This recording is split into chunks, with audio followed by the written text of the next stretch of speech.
प्रत्येक व्यक्ति ये चाहता है कि लक्ष्मी जी उसके पास रहें, लेकिन किस तरह के व्यक्ति के पास लक्ष्मी जी रहती हैं ये जानना भी तो बहुत आवश्यक है।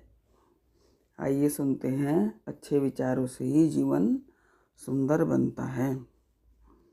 एक निर्धन व्यक्ति था। वह नित्य भगवान विष्णु जी और लक्ष्मी जी की पूजा करता था।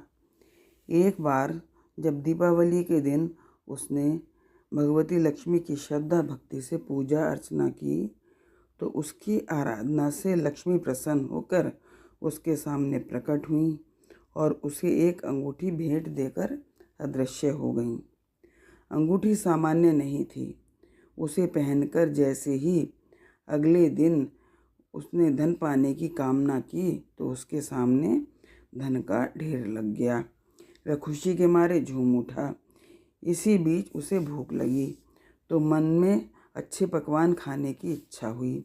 कुछ ही पल में उसके सामने पकवान आ गए। अंगूठी का चमत्कार मालूम पड़ते ही उसने अपने लिए आलीशान बंगला, नौकर चाकर आदि तमाम सुविधाएं प्राप्त कर लीं। वह भगवती लक्ष्मी की कृपा से प्राप्त उस अंगूठी के कारण अब सुख से रहने लगा। अब उसे किसी प्रकार का कोई दुख, कष्ट या चिंता नहीं थी। नगर में उसका बहुत नाम हो गया। एक दिन उस नगर में जोरदार तूफान के साथ बारिश होने लगी। कई निर्धन लोगों के मकानों के छप्पर उड़ गए। लोग इधर उधर भागने लगे। तभी एक बुढ़िया उसके बंगले में आई। उसे देखकर वह व्यक्ति गरज कर बोला, ए बुढ़िया, कहाँ चली आ रही है बिना पूछे? बुढ़िया ने कहा, कुछ देर के लिए तुम्हारे यहाँ रहना चाहती हूँ। लेकिन उसने उसे बुरी तरह डांट डपट दिया। उस बुढ़िया ने कहा, मेरा कोई आसरा नहीं है। इतनी तेज बारिश में मैं कहाँ जाऊँगी?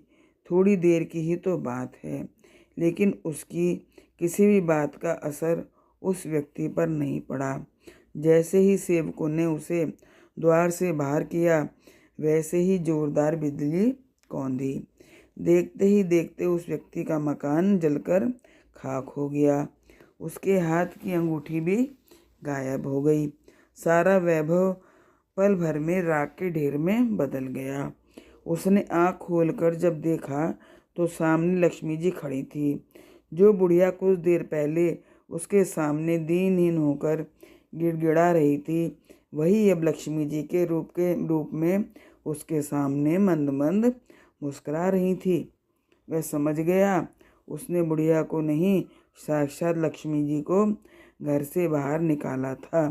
वह भगवती के चरणों में गिर पड़ा। तो इस कहानी से यही सीखने को मिलता है कि जहाँ निर्धनों का सम्मान होता है, लक्ष्मी जी वहाँ ही निवास करती हैं।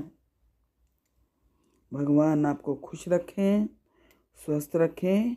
इसी प्रार्थना के साथ फिर मिलते हैं। राधे राधे।